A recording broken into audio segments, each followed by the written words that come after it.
हाय नमस्कार साथियों।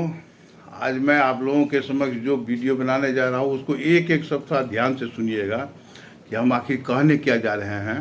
क्योंकि कुछ लोग अपना बढ़ा बढ़ा के देख लेते हैं, ठीक है, बढ़िया, हमको कोई दिक्कत नहीं है, फिर भी आप इसे बड़ा गौर से देख के सुनिएगा। अब जो स्थिति हो गई है सहारा इंडिया की, वो तो पटना का हाई कोर्ट, लखनऊ का हाई कोर्ट बेंच ने, दिल्ली के हाई कोर्ट बेंच ने जो न्याय दिया है, अब उससे हमारा आसान पेमेंट का जो है सो प्रक्रिया दिख तो रहा है, किंतु एक बात तो गारंटी है कि अभी भी हम अपने आप को सक्षम नहीं समझ पा रहे हैं। अब सम्मानित जमाकर्ताओं का प्रथम अभिवादन का शब्द भी अपशब्द से ही आरंभ होता है। खैर, ऐसी अवस्था में हम लोगों को तो झेलना पड़ रहा है और झेल ही रहे हैं। नतीजा ये है कि अब सहन शक्ति से बाहर हो रहा है। अब यह सहन शक्ति के अधीन नहीं रह गया है कि किसी को सहे, और ऐसी अवस्था में लोगों की मानसिक स्थिति इतनी विकृत हो चुकी है कि दुराभावना होना स्वाभाविक है।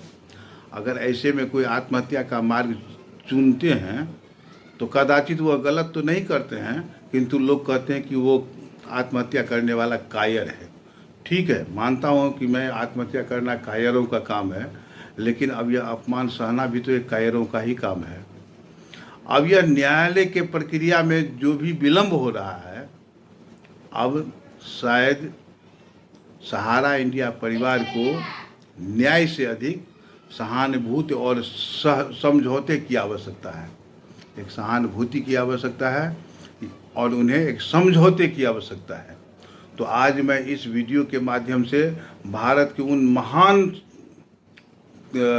विचारकों, महान आदर्श वालों, या चाहे वो चाहे जो भी कह लीजिए, जो माननीय मंत्री हैं, माननीय प्रधानमंत्री, माननीय गृह मंत्री, माननीय अध्यक्ष, क्या नाम है, वित्त मंत्री इत्यादि जो भी हैं, उनसे आह्वान करता हूँ।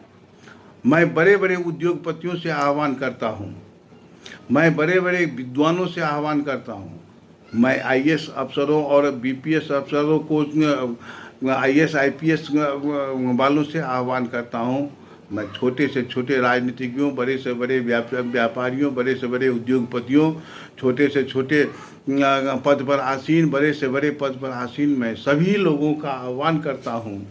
मैं आह्वान करता हूँ ऐसे जो सेबी में कार्यरत हैं, चाहे उच्च पदस्थ हों चाहे निम्न पदस्थ हों, किंतु सेबी में कार्यरत हैं, मैं आह्वान करता हूं उनका, जो न्याय के पद पर बैठे हुए हैं, माननीय न्यायाधीश हैं, न्यायालय में से संबंधित है, मैं माननीय सोलिसिटर महोदय को आह्वान करता हूं, मैं आह्वान करता हूं बड़े बड़े वकीलों का कि आप आएँ, आगे हैं, जिनके हृदय में सहारा इंडिया के प्रति अगर कुछ सच्ची भावना, श्रद्धा है, क्योंकि सहारा इंडिया एक व्यक्ति का संस्था नहीं है, यह पूरे भारत की संस्था है, और पूरे भारत में 12 लाख लोग का अर्थ है कि 12 लाख परिवार इस पर आश्रित हैं।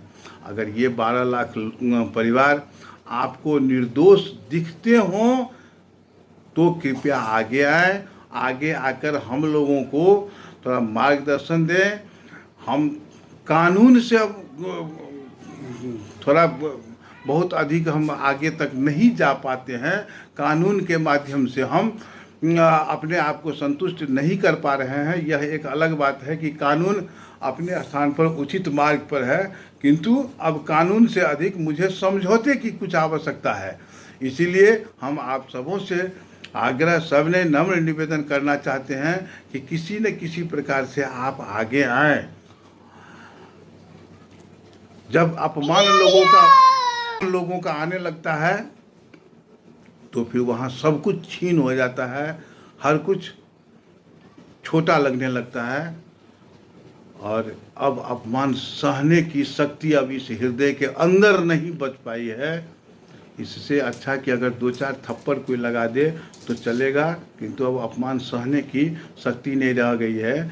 हे महानुभावों, मैंने जितने का आह्वान किया है उन सभी से आग्रह है कि मान और सम्मान के साथ सभी जीना चाहते हैं। मैं भी मान सम्मान के साथ जीना चाहता हूँ।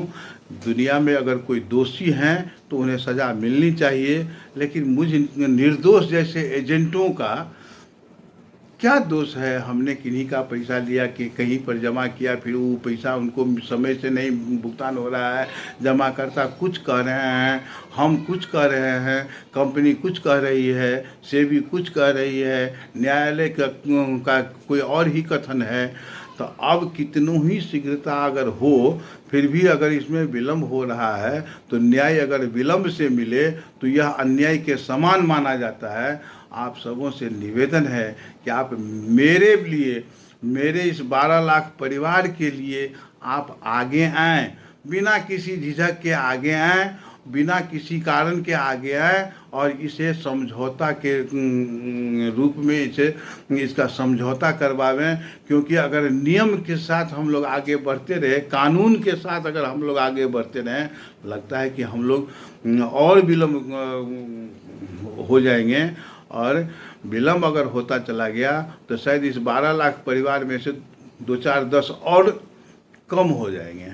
इसीलिए आप लोगों से मेरा नम्र निवेदन है कि इन 12 लाख परिवारों का मुंह का आशीर्वाद लीजिए। मुंह का आशीर्वाद यानी हम मुंह से आशीर्वाद देने की स्थिति में नहीं हैं। हमारा हृदय अगर गदगद होगा, यह भी भगवान के पास जाएगा कि इनको इस समस्या के समाधान में लगे हुए लोगों का कल्याण हो। और जब मुंह का आशीर्वाद किसी का जाता है, चाहे वो अपने से छोटे हों या बड़े हों, ये मायने नहीं रखता है। छोटों का भी आशीर्वाद मिलता है, प्राप्त होता रहता है, बड़ों का भी आशीर्वाद प्राप्त होता है।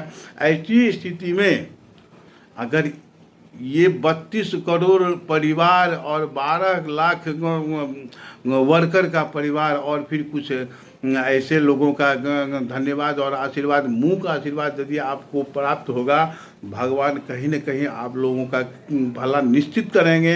क्योंकि जो व्यक्ति किसी की निस्वार्थ भाव से अगर सहायता कर देते हैं, हालांकि मेरे पास देने के लिए कुछ है नहीं कि हम आपको दें, और हम आपको देने के लिए क्या दे सकते हैं?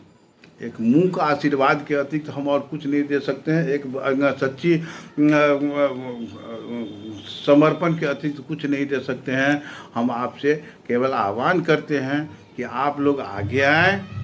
न्यायालय, सेबी, सहारा तीनों की मध्यस्थता करते हुए, अगर अकेले में संभव नहीं हो, माननीय सोलिसिटर जी हैं, माननीय न्यायाधीश जी हैं, बड़े बड़े वकील लोग हैं, प्रत्येक मामला कानून से ही अगर निपटारा कर दिया जाए तो हमको लगता है कि कभी कभी न्याय अन्याय में अंतर करना बड़ा कठिन हो जाता है।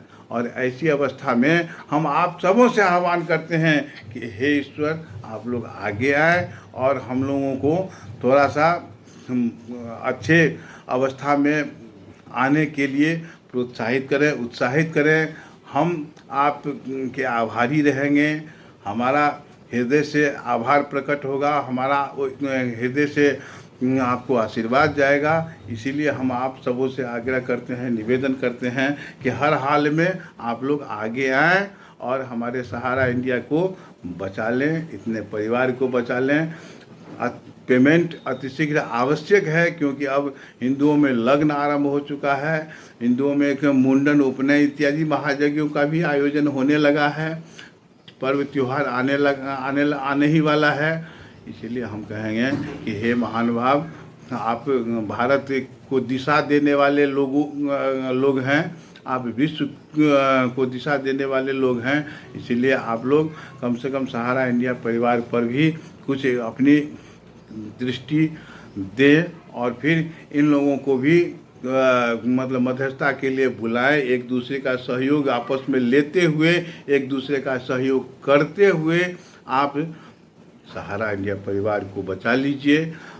क्योंकि यहाँ के एजेंट बिल्कुल ही निर्दोष हैं। उन्होंने कोई पाप नहीं किया है, किंतु पाप से भी अधिक झेलना पड़ रहा है। और अब इस आत्मा के अंदर वो शक्ति सामर्थ्य नहीं बची है कि हम इससे अधिक अपमान सहन कर सकें।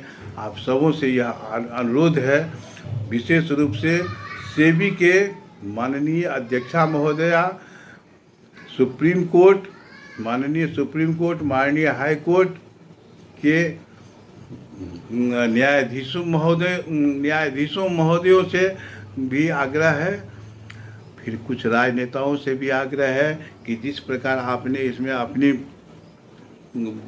मतलब थोड़ा आगे आने का प्रयत्न किया है वह सराहनीय है।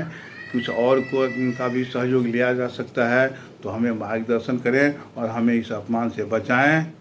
जय हिंद, जय भारत।